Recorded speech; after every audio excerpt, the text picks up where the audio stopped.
ফেনীর বুক চিরেই চলে যায় কক্সবাজারগামী বহু কাঙ্ক্ষিত সেই ট্রেনটি, কিন্তু ফেনীতে তার কোনো স্টপেজ নেই।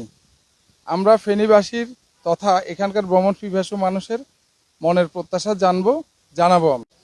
আমরা ফেনীবাসী ঢাকা থেকে যে কক্সবাজারের উদ্দেশ্যে যে ট্রেনটা ছাড়ে, এটা ফেনীতে স্টপেজ দেওয়ার জন্য মাননীয় প্রধানমন্ত্রী তারেক রহমানের কাছে আমরা বিগত দাবি জানাচ্ছি। কক্সবাজার ট্রেনটা যখন ফেনীতে স্টপেজ করা হয়, বর্তমান প্রধানমন্ত্রীর কাছে ফেনীবাসীর প্রত্যাশা একটু বেশি, কারণ তিনি আমাদের পরমাত্মীয়, তিনি ফেনীবাসীর বাগিনা এখন। সেই হিসাবে আমরা চাই যে আমাদের এই দাবির সাথে তিনি একমত পোষণ করবেন এবং আমাদের এই দাবিটা মেনে নিয়ে ফেনীবাসীর প্রত্যাশা পূরণ করবেন, এই আশা আমরা রাখি।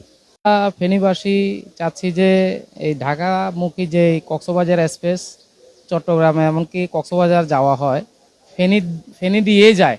তো আমরা চাচ্ছি যে এই গাড়িটা যদি ফেনী স্টপেজ দেওয়া হয়, তো আমাদের ফেনীর যে মানুষ আকাঙ্ক্ষিত ভাবে বলতেছে আর কি, যে ফেনীতে যদি স্টপেজ হয় তাহলে এখানে অনেক যাত্রী কক্সবাজার সমুদ্র সৈকত ঘুরতে পারে। তো মাননীয় রেলমন্ত্রীর কাছে আমাদের আহ্বান রইল যে ফেনীতে যেন স্টপেজ দেয়, এবং কি বাংলাদেশের প্রধানমন্ত্রী তারেক রহমানের কাছেও আমাদের আহ্বান থাকবে যেন ফেনীতে স্টপেজ দেওয়া হয়।